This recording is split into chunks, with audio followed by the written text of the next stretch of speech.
అందుకని అక్కడ రెండు రాష్ట్రాలు మారిపోయినాయి. ఇవాళ కులగణన జరిగితే దేశవ్యాప్తంగా బీసీల రైట్స్ ఏంటో తెలుస్తాయి, ఎంటైటిల్మెంట్ తెలుస్తుంది, బీసీలు చైతన్యవంతమవుతారు, మా రాజ్యాధికారం పోద్దనే భయంకు వాళ్ళు వేశారు. సరే ఎనియో మళ్ళీ వాళ్ళకు ఏమనిపించిందో ఏమో తెలియదు, కానీ మళ్ళీ మేము కులగణన చేస్తామని చెప్పి స్టేట్మెంట్ ఇచ్చిండ్రు. ఆయన నమ్మడానికి వీల్లేదు, ఎందుకంటే అది ఏ పద్ధతిలో జరుపుతారో ఎట్లా జరుపుతారో ఇప్పటి వరకు కూడా మనకు డీటెయిల్స్ బయటకు రాలేదు. సరే అది కులగణన గురించి పోతే, ఇవాళ రిజర్వేషన్ ఇష్యూకి వస్తే ఇవాళ ఆ ఇష్యూ బీజేపీ దగ్గర పెండింగ్ ఉంది.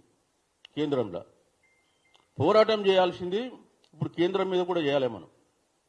ఎందుకంటే మీరు ఎవరు అడగకుండానే ఈడబ్ల్యూఎస్ రిజర్వేషన్ ఇస్తారు.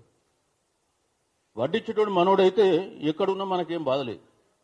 ఎవరన్నా ఓసీలు రోడ్డు మీదకి వచ్చి అయ్యా మాకు ఈడబ్ల్యూఎస్ రిజర్వేషన్ కావాలి, మాకు ఆర్థికంగా వెనుకబడ్డ పేదవాళ్ళు ఉన్నారని అడిగిందా? ధర్నాలు చేసిందా? రాస్తారోకులు చేసిందా? ఏం చేసింది? అసలు రాజ్యాంగంలో ఆర్థికపరమైన పదమే లేదు రిజర్వేషన్లో. ఎందుకు అనలే రాజ్యాంగంలో ఆర్థికపరమైన? రాజ్యాంగంలో ఏమన్నాడు? Socially educationally backward, not economically backward. Socially educationally backward అంటే సామాజికంగా అదేవిధంగా విద్యాపరంగా వెనుకబడ్డటువంటి వర్గాలు. వీళ్ళు సామాజికంగా విద్యాపరంగా ఎందుకు వెనుకబడ్డారు? కులం బేసిస్ మీద వీళ్ళు వెనుకబడ్డారు. ఈ దేశంలో 3000 సంవత్సరాలు 4000 సంవత్సరాల నుంచి కులం పేరు మీద వీళ్ళు అణచివేయబడ్డారు. కాబట్టి కులం పేరు మీద రిజర్వేషన్లు కావాలని చెప్పి రాజ్యాంగంలో పదాలు వాడారు. ఆర్థిక పరం అంటే అది పేదరిక నిర్మూలన కార్యక్రమం. రిజర్వేషన్లు పేదరిక నిర్మూలన కార్యక్రమాలు కావు. ఆ విషయం గుర్తుపెట్టుకోండి. అదేవిధంగా 2005లో మన్మోహన్ సింగ్ గారు ఈ 10% రిజర్వేషన్కు సంబంధించినటువంటి కమిషన్ ఇచ్చాడు, మేజర్ సిన్హా కమిషన్ అని. వాస్తవానికి వీళ్ళకి ఎంత ప్రేమ ఉంటుందంటే ఆధిపత్య కులాలకు, వాళ్ళ వర్గాలకు మంచి చేసుకోవాలని 1991లో ఈ మండల్ కమిషన్ రికమెండేషన్స్ ఇంప్లిమెంటేషన్ చేయకన్నా మొదలే, ఇంకా అమల్లో రాలే, కోర్టులో ఉన్నది ఉండగానే పివి నరసింహారావు గారు టకీమని 10% రిజర్వేషన్ ఈడబ్ల్యూఎస్ వర్గాలకు ఇచ్చింది. ఇయ్యగానే ఇందిరా సహాని కేసులో ఉన్నటువంటి 9 మంది జడ్జిలు ఈ 10% అగ్రవర్ణాలకు ఆర్థిక పరంగా ఇవ్వచ్చా లేదని చెప్పేసి హియరింగ్ చేస్తే 9 మంది జడ్జిలలో 8 మంది కొట్టేసిండ్రు, ఇవ్వడానికి వీల్లేదని. అట్లాంటి దాన్ని బీజేపీ వాళ్ళు అనుకున్న తరుణంగా అనుకోగానే అదేదో మేజర్ సిన్హా కమిటీ అనేది 2005లో మన్మోహన్ సింగ్ చేస్తే 2010లో వాళ్ళు జడ్జి రిపోర్ట్ ఇచ్చిండ్రు. ఆ రిపోర్ట్లో ఎక్కడ కూడా 10% ఈడబ్ల్యూఎస్ రిజర్వేషన్ ఇవ్వాలని చెప్పి రాయలే ఆయన. నేను మొత్తం పేజీ తిరిగేసిన రిపోర్ట్ అది. అందులో నిజంగా ఎక్కడైనా ఉంటుందేమో, మూలకుందేమో అని చూసిన. ఆయన ఆర్థిక పరంగా ఇవ్వమని రాసిండు, ఆర్థిక పరంగా స్కీమ్స్ పెట్టమని రాసిండు. ఆ తర్వాత టకీమని తీసి 2019 ఏప్రిల్ ఎలక్షన్స్ ఉన్నాయని భయంకు జనవరి 6వ తారీఖు కేంద్ర కేబినెట్ 10% రిజర్వేషన్ ఓసీలకు ఇవ్వాలని ఒప్పుకుంది. ఇమీడియట్గా 7వ తారీఖు లోక్సభ, 8వ తారీఖు రాజ్యసభ. రాజ్యసభలో డిఎంకే పార్టీ అడ్డుపడి 5 సవరణలు పెట్టింది, వినలే, రాజ్యసభలో పాస్. 12వ తారీఖు రోజు రాష్ట్రపతి ఆమోదం, 14వ తారీఖు నుంచి దేశవ్యాప్త అమలు. 103వ రాజ్యాంగ సవరణ. నీవు అనుకున్న తడంగానే రాజ్యాంగ సవరణ చేసి 10% రిజర్వేషన్లు వారం రోజులలో దేశవ్యాప్తంగా అమలు చేస్తావు. మరి మా బీసీల బిల్లు వచ్చి 6 నెలలు అయిపోయింది నీ దగ్గర, నువ్వు దాని గురించి పట్టించుకోవా? అంటే బీసీలకు, అంటే బీజేపీకి బీసీల ఓట్లు అవసరం లేవా? ఎందుకు మోస్తున్నారు జెండా? మరి ప్రశ్న లేదు, దానికి ప్రశ్నకు ఆన్సర్ లేదు మన దగ్గర. ఏమంటున్నారు వాళ్ళు? అందులో ముస్లింలను కలిపిండ్రు కాబట్టి మేము ఒప్పుకోం. అరే బాబు, ముస్లింలను మేము కొత్త కలిపిండ్రు అయ్యిలు. 1971లో అనంతరామన్ కమిషన్ ఇచ్చినప్పుడు 6 కులాలు ఉన్నాయి, ముస్లిం కులాలు.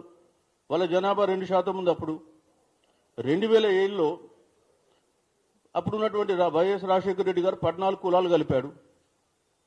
దానిపైన 2010లో ఆంధ్రప్రదేశ్ హైకోర్టు కొట్టేసింది ఆ రిజర్వేషన్లు చెల్లవని. అప్పుడు బెంచ్లో మన జస్టిస్ ఈశ్వరయ్య గారు కూడా ఉన్నారు, అదే బెంచ్లో కొట్టేసింది దాంట్లో. సో జడ్జిమెంట్ 7 జడ్జిలు ఇచ్చారు. ఆ 7 జడ్జిలలో సార్ కూడా ఉన్నారు. సరే, వారు అప్పుడు ఉన్నటువంటి కాన్స్టిట్యూషనల్ హోదా డిఫరెంట్. ఇప్పుడు అది 2010లో సుప్రీంకోర్టుకు అప్పీల్ చేస్తే ఆ రోజు నుంచి ఈ రోజు దాకా పెండింగ్ ఉంది. మీకు అంత ఇష్టం లేకపోతే పోయి సుప్రీంకోర్టులో ఇంప్లీడ్ కండి దాన్ని కొట్టేపేయండి. మేమేమైనా అడిగినా మా ముస్లింలకి ఇలా కలపండి అని వాళ్ళని అడ్డంగా పెట్టి మాకెందుకు ఆపుతారు? అది కదా మా ప్రశ్న. సో మేము ఒకటే కోరేది, మీకు నిజంగా బీసీల పేర్ల చిత్తశుద్ధి ఉంటే, ప్రేమ ఉంటే, మీ వర్గాలకు ఈడబ్ల్యూఎస్ రిజర్వేషన్ మీరు అడగకుండానే ఎట్లయితే తీసుకొచ్చిందో మా వర్గాలకు కూడా అదే విధంగా చేయండి అని అడుగుతున్నాం. మొదలు మనం ఈ పాలిటిక్స్ అర్థం చేసుకోకపోతే మన ఉద్యమ కార్యాచరణ రూపం చేసుకోలేము. ఎందుకు చెప్పాల్సి వస్తుంది? ఇవాళ 3 బిల్లులు మీ దగ్గర పెండింగ్ ఉన్నాయి. కనీసం మీ 3 బిల్లుల నుంచి రాష్ట్రపతి నుంచి ఆమోదం వస్తే ఏదో దాంట్లో ఇవాళ మా కోర్టులో కొట్లాడడానికి ఒక మంచి ఆస్కారం ఉంటుంది. అది మనం చేస్తలే. ఒకటి. రెండవది, సరే ఆర్టికల్ 243 గురించి చెప్పేసిన, ఇక పోతే ఇక్కడ కాంగ్రెస్ పార్టీ వీళ్ళు ఇంతగా చెప్తున్నారు, మాకు చాలా చిత్తశుద్ధి ఉందని.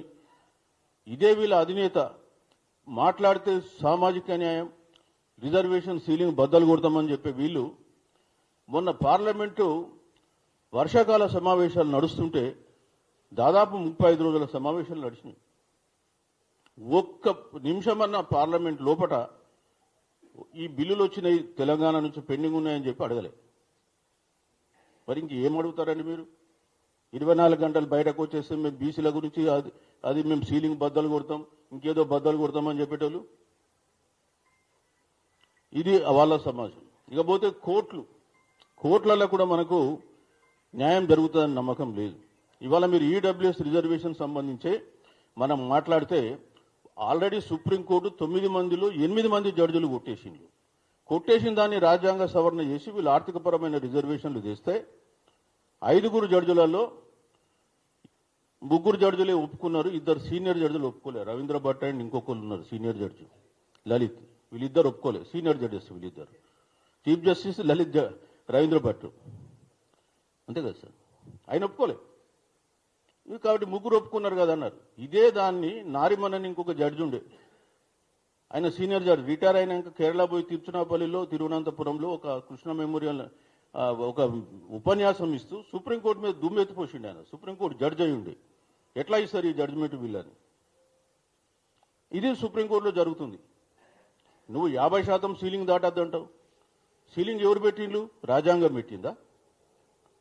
మీరే కృత్రిమ గీత గీసిండ్రు 50% అని. మీరే మళ్ళీ ఈడబ్ల్యూఎస్ రిజర్వేషన్లో నో ఈడబ్ల్యూఎస్ రిజర్వేషన్కి ఇది వర్తించదు, ఎందుకంటే అది ఆర్టికల్ 15(4), 16(4)కు వర్తిస్తుంది, ఇది దానికి కాదు ఇదని చెప్పేసి ఆ 10% రిజర్వేషన్ అలో చేసి అప్పీల్ వేస్తే అప్పీల్ కూడా కొట్టేసిండ్రు టకీమని. భారతదేశంలో ఏ కోర్టు స్టే ఇయ్యలే ఈడబ్ల్యూఎస్ రిజర్వేషన్ మీద. మన దగ్గర 50% దాటిందో లేదో టకీమని కొట్టేస్తారు. ఇక్కడ మన దగ్గర ఎన్టీ రామారావు ఉన్నప్పుడు కూడా 50% దాటి ఆయన 44% ఇచ్చిండు మురళీధరరావు కమిషన్ రికమెండేషన్ మీద. 44% రిజర్వేషన్ బీసీలకు విద్యా ఉద్యోగాలలో ఇస్తూ ఆయన జీవో ఇస్తే 1 మంత్లో హైకోర్టు కొట్టేసింది. Narayana Rao versus cases state of AP.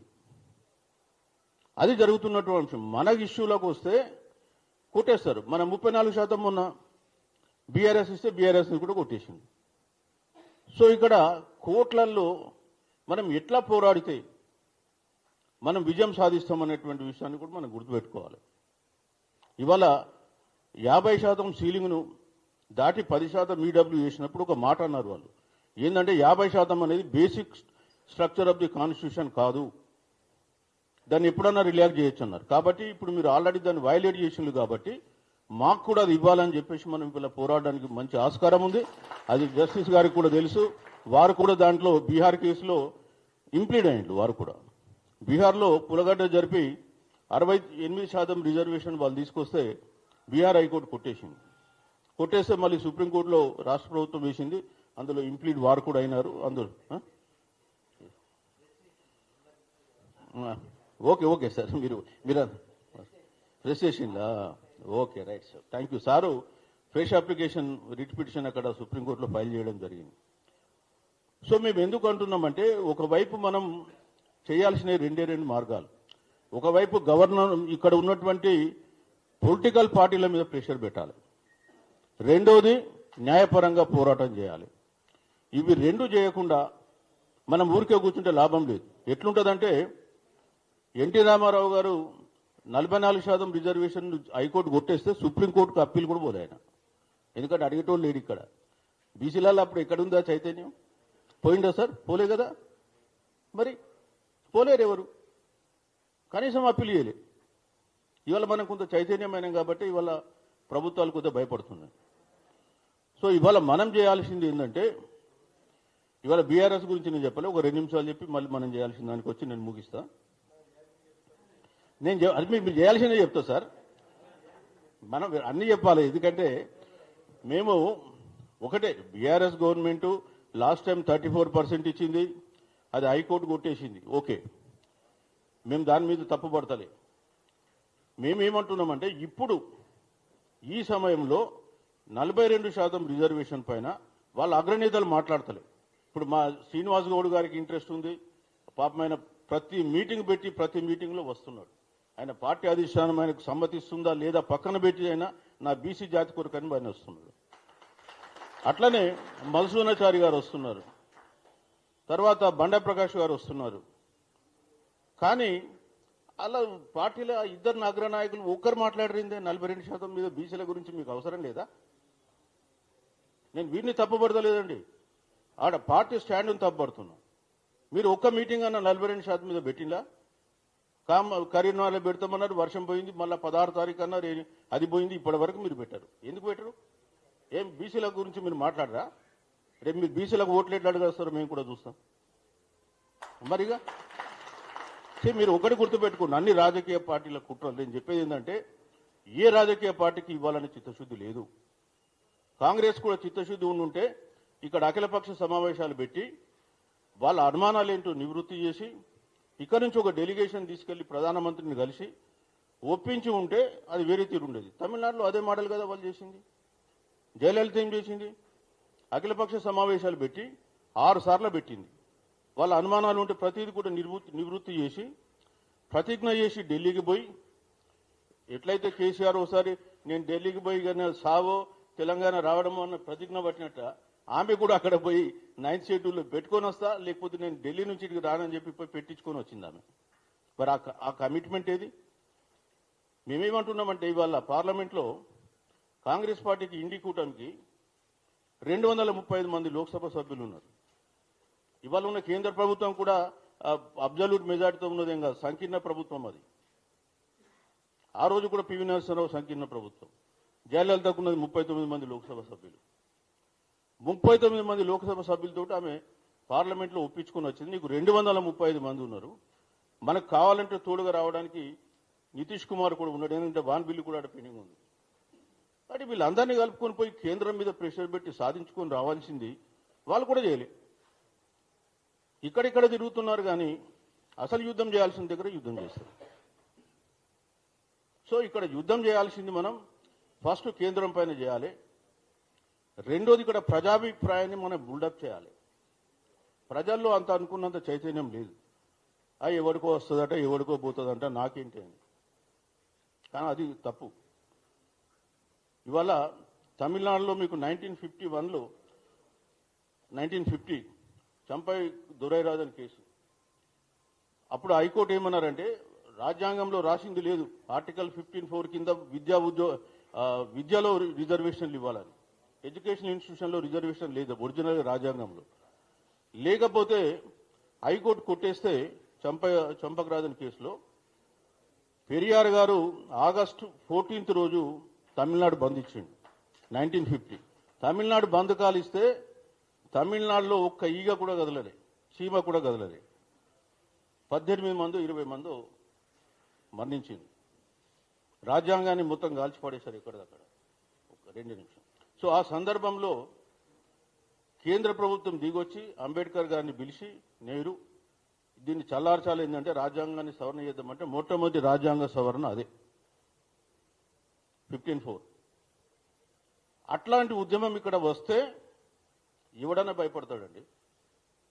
మనకేం పట్టింపు లేదు, రాని పోని అనుకుంటే మనం చేసేది ఏం లేదు. అందుకని ఇవాళ కార్యాచరణ మీరు అన్నందుకు నేను 2 రకాల మార్గాలు చెప్తున్నా. ఒకటి లీగల్ ఫైట్ చేయాలి, రెండోది ప్రజాభిప్రాయాన్ని బిల్డప్ చేసి, ప్రజాభిప్రాయానికి లొంగని రాజకీయ పార్టీ ఏది ఉండదు.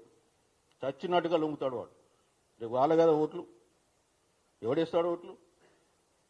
కాబట్టి ప్రజాభిప్రాయాన్ని మనం అటువైపు బిల్డప్ చేసుకుంటూ ఇప్పుడు 42% తీసేస్తే గతంలో తెలంగాణ ఇస్తామని చెప్పేసి డిసెంబర్ 9 స్టేట్మెంట్ తర్వాత వెనక్కిపోతే ఎట్లా ఉద్యమం లేచిందో ఇవాళ బీసీల ఉద్యమం కూడా ఆ స్థాయిలో లేవాలి. అప్పుడే వీళ్ళందరూ కూడా గదగదం అనుకుంటా 42% కాదు కదా 56% కూడా ఇస్తారని చెప్పి తెలియజేస్తూ నాకు ఈ అవకాశం ఇచ్చిన శ్రీనివాస్ గౌడ్ గారికి మరి మిత్రులందరూ కూడా ధన్యవాదాలు తెలుపుతూ సెలవు తీసుకుంటున్నాను. Thank you sir. నేను కానీ మత్స్యాచార్య గారు కానీ బండ ప్రకాష్ కానీ మేము ముగ్గురము అటెండ్ అయినామంటే పార్టీ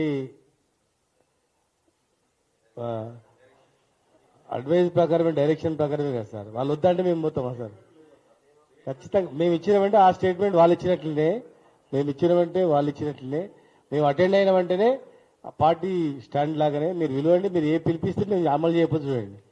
మీరు ఇచ్చిన పిలుపు మేము చేయలేదనుకో అప్పుడు మమ్మల్ని మా పార్టీ స్టాండ్ కరెక్ట్ ఉంది 42% మీద ఖచ్చితంగా చేస్తాం. చేస్తూ ఇప్పుడు పెద్దలు విశారదన్ మహారాజ్ గారిని మాట్లాడాల్సి కోరుతున్నా. దయచేసి మీరు బీసీ ఎస్సీ ఎస్టీలకు 90% మేము ఉన్నాం, 90% రిజర్వేషన్ ఉండాలి అనేటువంటి కాన్సెప్ట్తో అందరినీ ఐక్యం చేస్తున్నాం.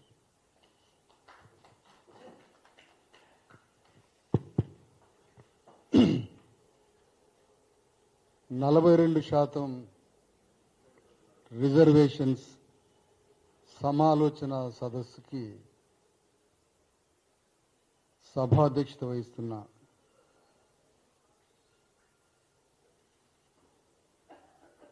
పరధర్మం నుంచి స్వధర్మంలోకి ప్రయాణిస్తున్న మాజీ మంత్రి శ్రీనివాస్ గౌడ్ గారికి,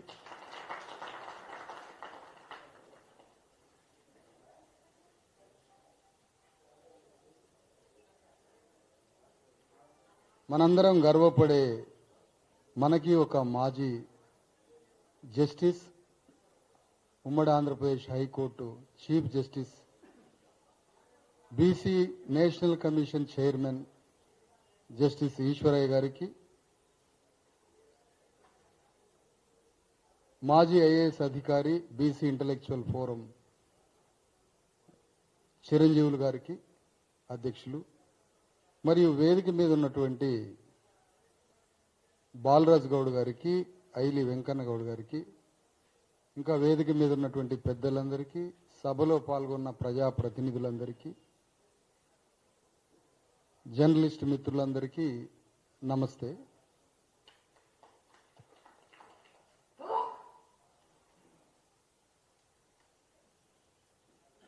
ఒక రాజు మరొక రాజు యుద్ధం చేసుకునేటప్పుడు రాజ్యాంగం రాయకముందు కత్తులతో పొడుచుకొని చనిపోయేది.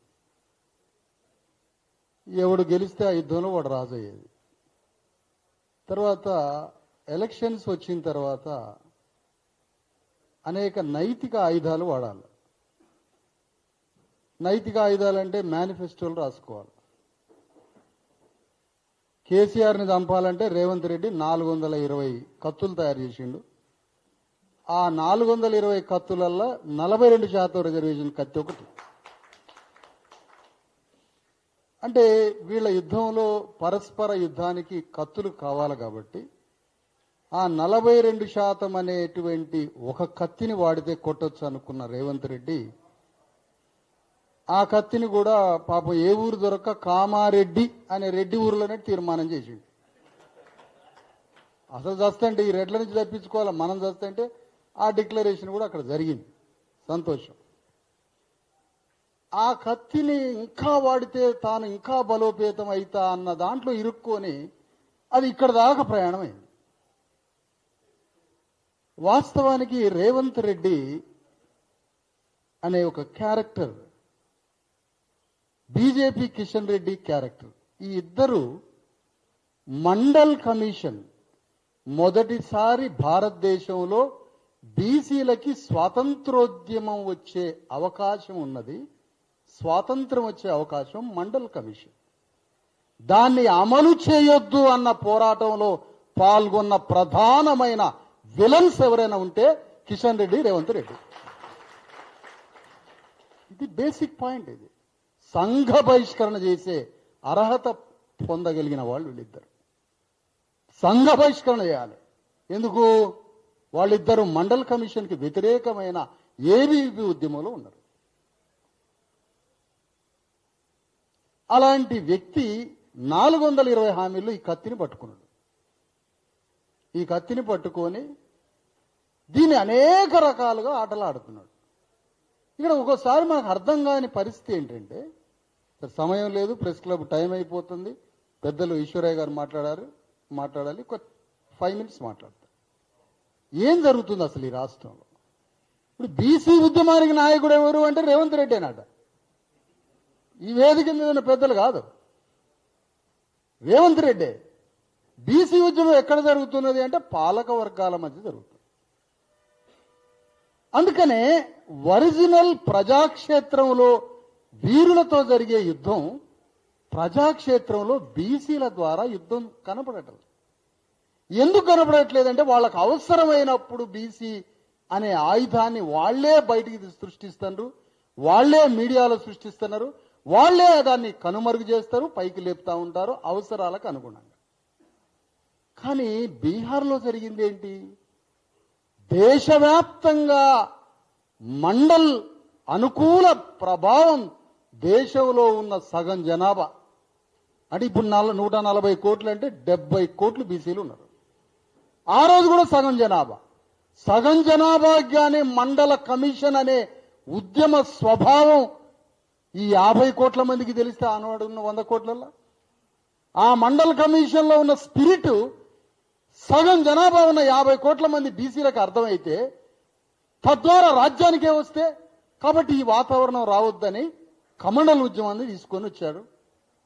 కమండల్ ఉద్యమాన్ని తీసుకొస్తే కమండల్ ఉద్యమంతో దేశవ్యాప్తంగా తిరుగుతున్న లాల్ కృష్ణ అద్వానీ అప్రతిహతంగా దేశమంతా మండల్ కమిషన్కు వ్యతిరేకంగా లాల్ కృష్ణ అద్వానీ తిరుగుతుంటే, లాల్ కృష్ణ అద్వానీ బీహార్లో అడుగు పెట్టగానే మన గవర్నమెంట్ హాస్పిటల్ సంకలాల చేతులు పెట్టి ఈడ్చుకపోతారు పేషెంట్లను, ముసలోళ్ళు.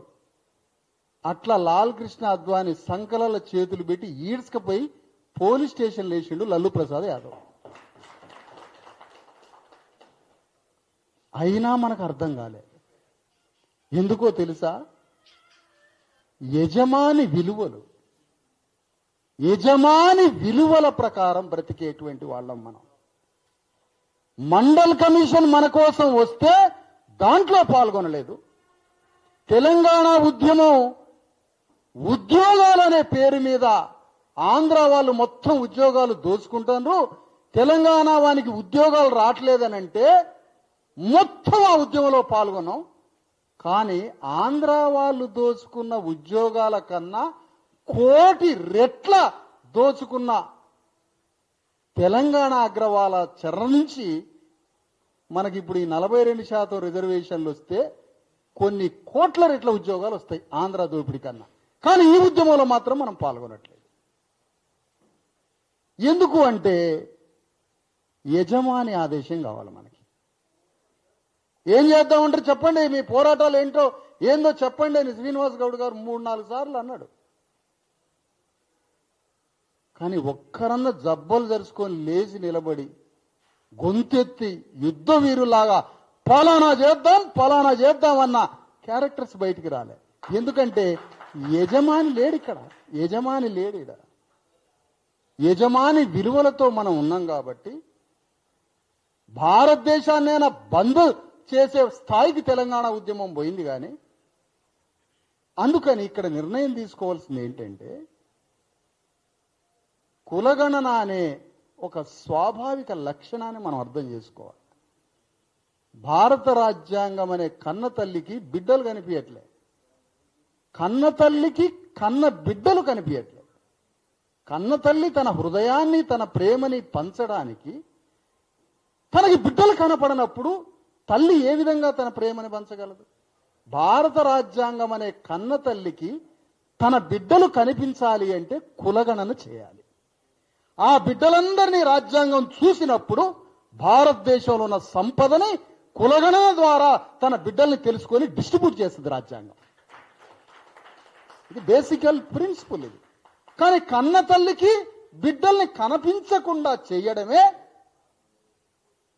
ఇప్పుడున్నటువంటి అగ్రవర్ణ పార్టీల యొక్క పద్ధతి. తల్లికి బిడ్డలు దొరికినరా రాజ్యాంగమే పంచింది సంపదని. కాబట్టి బిడ్డల్ని కనిపించకుండా చేసి ఇప్పటిదాకా వచ్చింది. అప్పుడు బిడ్డలకి కన్నతల్లి పెట్టడమే ప్రజాస్వామ్య విజయానికి మూల సూత్రం. అలాంటి ఒక వాతావరణాన్ని తెలంగాణ గడ్డ మీద మనకి రావలసిన 42% రిజర్వేషన్లు కానీ 42 కాదు, ఆ విలువను పక్కన పెడదాం, 52 56 రిజర్వేషన్లను సాధించడానికి తెలంగాణ గడ్డ మీద ప్రతి ఒక్క అణగారిన వర్గాల ప్రజలు 42% రిజర్వేషన్లు బీసీలమే పోరాడతామంటే నేను చెప్తున్నా, ఎస్సీల హక్కుల కోసం ఎస్సీలే పోరాడిన విజయం కాదు, బీసీల హక్కుల కోసం బీసీలు మాత్రమే పోరాడిన విజయం కాదు. బీసీ హక్కుల కోసం మిగతా సామాజిక వర్గాలు కూడా మీకు తోడు ఉంటాయి. ఆ యుద్ధం లేకపోతే ఊరంతా కదలాలి కదా. ఊళ్ళో ఉన్న ఒకే ఇల్లట ఊరికి ఇప్పుడు న్యాయం చేసిద్దట. ప్రపంచ